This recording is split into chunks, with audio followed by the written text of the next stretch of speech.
Une des particularités de Breaking Bad, c'est la relative proximité entre Walter, celui qui deviendra un parrain de la drogue, et son beau-frère, Hank, qui est agent des stupes. De cette connexion entre les deux personnages découle une véritable tension scénaristique et un grand nombre de situations à suspense. Cependant, beaucoup se demandent comment Hank a pu passer à côté de son enquête, en ne suspectant pas Walter d'être le fameux Heisenberg qu'il poursuit pendant des mois.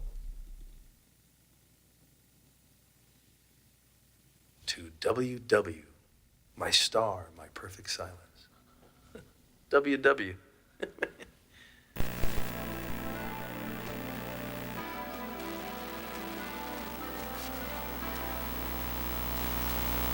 Aujourd'hui, on va donc parler de l'ambivalence qui existe entre Walter White et Hank Schrader dans Breaking Bad. Et plus précisément, cette vidéo aura pour but de déterminer si l'aveuglement de Hank et l'angle mort qu'il a sur Walt tient la route en termes de récit, ou si, au contraire, c'est une situation à laquelle on ne peut pas adhérer en tant que spectateur.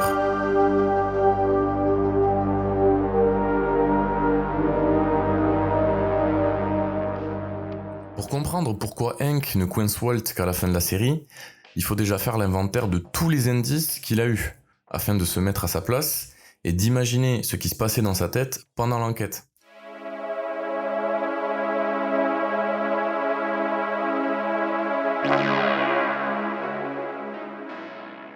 Déjà, Walt est un as de la chimie, c'est une chose actée, et Hank connaît ses talents dans ce domaine.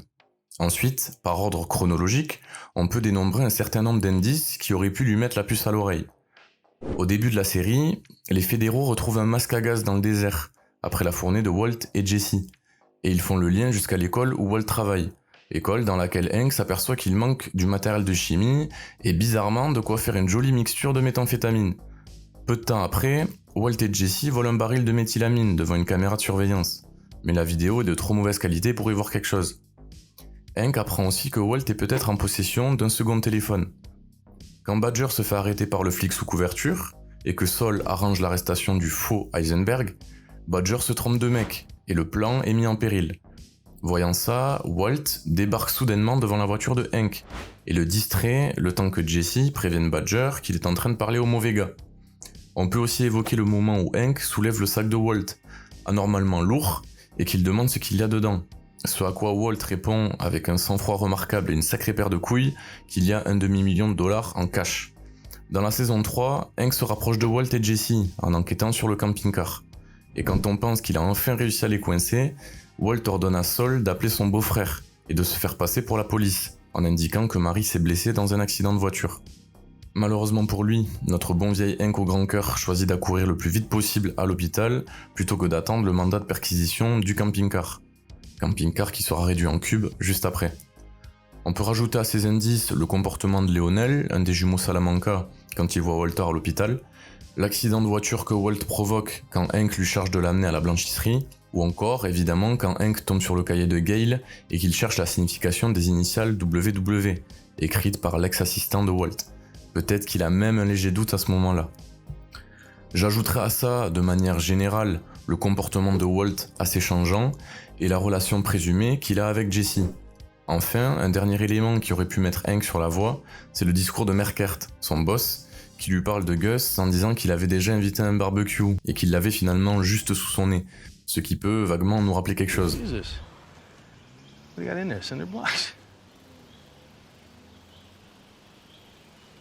$500,000 in cash. Bon, ça fait pas mal d'indices ça quand même. Avec tout ça, ça va être difficile de défendre Hank et ses capacités d'investigateur. Pourtant, je pense que toute cette ambiguïté qui tient sur un fil à chaque fois peut être parfaitement justifiée.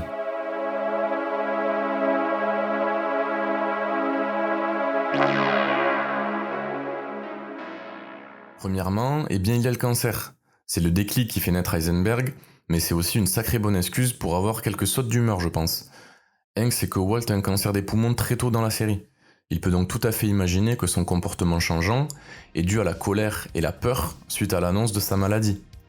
La fausse fugue que Walter met au point après la fusillade avec Tuco, pour se fournir un alibi, est d'ailleurs validée par les médecins. Hank n'a donc aucune raison de remettre ça en cause. Ensuite, il existe une période dans la série où Hank est persuadé que Walt trompe Skyler avec une autre femme, notamment à cause de son deuxième téléphone. Cette liaison expliquerait donc les absences répétées de Walter et ses agissements anormaux. Enfin, quand Skyler apprend que Walt est un cuistot, elle met en place peu de temps après une couverture pour payer les factures de la rééduque de Hank, en disant que son mari est accro au jeu et qu'il a au passage amassé un beau paquet de pognon. Cette couverture est d'ailleurs un beau parallèle avec les vraies activités de Walter, puisque Skyler, que ce soit en adressant des reproches ou parfois de la compassion, évoque toujours ce problème d'addiction au jeu, mais parle évidemment de façon sous-jacente de l'empire de Walt. Quoi qu'il en soit, cette couverture soulage encore une fois des potentiels doutes que Hank pouvait avoir sur Walt. Mais finalement, avait-il vraiment des doutes sur Walter ? S'est-il déjà demandé, ne serait-ce qu'une fois, si son beau-frère était le baron de la drogue qu'il poursuivait ?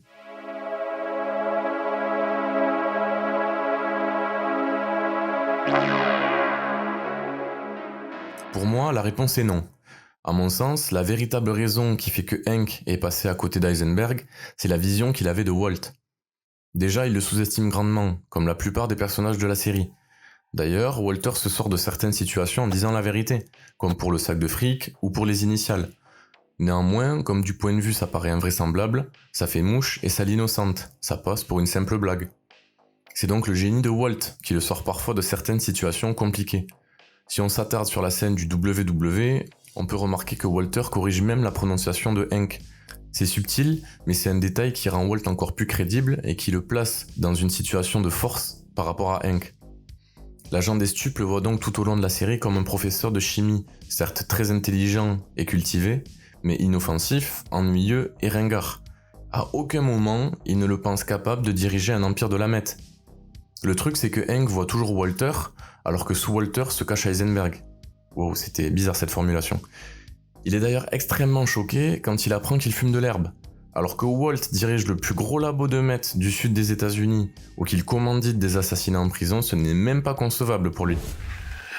When I heard the learned astronomer, learned, and from time to time looked up in perfect silence at the stars. It's a poem by Walt Whitman. Your WW. Il n'imagine pas non plus qu'il a des connaissances sur les méthodes de distribution du produit. Et c'est d'ailleurs le cas, puisque c'est Jesse, Gus et Mike qui assurent cette partie. En fait, il sous-estime l'ambition de Walt depuis le début. C'est d'ailleurs lui qui l'amène voir la saisie du labo de Jesse et Emilio dans l'épisode pilote. Bravo, hein, qu'on ne félicite pas. La deuxième raison qui fait que sa vision de Walt est biaisée, c'est que c'est quand même un membre de sa famille, et qu'en général, on a plus envie de protéger un membre de sa famille plutôt que de l'envoyer croupir en prison. Il est donc possible qu'il se soit légèrement voilé la face concernant Walt. Mais sérieusement, il est quand même difficile d'imaginer qu'un membre de notre famille soit soudainement devenu un criminel invétéré.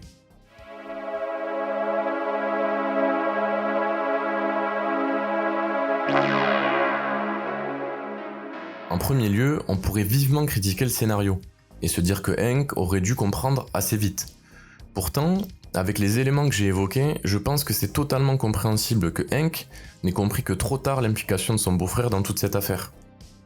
Il ne faut pas oublier qu'en tant que spectateur, nous sommes omniscients, et nous savons tout des agissements de Walter. Mais de l'intérieur, Walter semble être un type ordinaire, il se cache en plein jour pour reprendre une citation de Fring. Malgré tous les indices que Walt a laissés sur son chemin, il faut garder en tête qu'ils se connaissent a priori depuis une quinzaine d'années, et qu'il ne pouvait donc pas imaginer que quelqu'un comme Walt, quelqu'un de visiblement réservé et craintif, dirige un labo de meth. Hank connaît les cuistots, il a des exemples, comme Tuco ou Emilio. C'est donc d'autant plus dur de concevoir son beau-frère dans ce genre de rôle. Il cherchait un véritable monstre, comme il l'a dit lui-même. La colère qu'il aura à la fin quand il découvre finalement la vérité est sûrement d'ailleurs adressée à Walt, mais aussi à lui-même, pour avoir innocenté Walt trop vite. Il s'en veut véritablement de n'avoir collé les morceaux que trop tard. C'est donc à mon sens parfaitement raisonnable. Et plus que ça, j'irais jusqu'à dire que c'est un des coups de génie de Breaking Bad. Ça apporte un énorme plus au scénario, puisqu'au-delà de la tension dramatique, Walt a une connexion perpétuelle avec les fédéraux, et peut donc agir en fonction. Ça me rappelle un peu la connexion avec la police, dont Kira bénéficie grâce à son père, pour ceux qui connaissent Death Note. Et pour conclure, ça explique pourquoi Hank, un peu comme s'il avait trouvé la pièce manquante du puzzle, recolle tous les morceaux ensemble quand il tombe sur le livre de Gale en posant sa meilleure pêche chez les White. Tous les indices qu'il avait amassés jusqu'à présent ne font qu'un, et il perce enfin Walt à jour. C'est la fin de cette vidéo sur l'ambivalence entre Hank et Walter. Encore une fois, tous les liens qui m'ont aidé à construire cet argumentaire sont dans la description. Merci à ceux qui sont arrivés jusque-là. N'oubliez pas de suivre la chaîne, de vous abonner et de donner votre avis en commentaire. Petit pouce bleu cristal vers le haut si vous avez aimé la vidéo. Portez-vous bien, salut.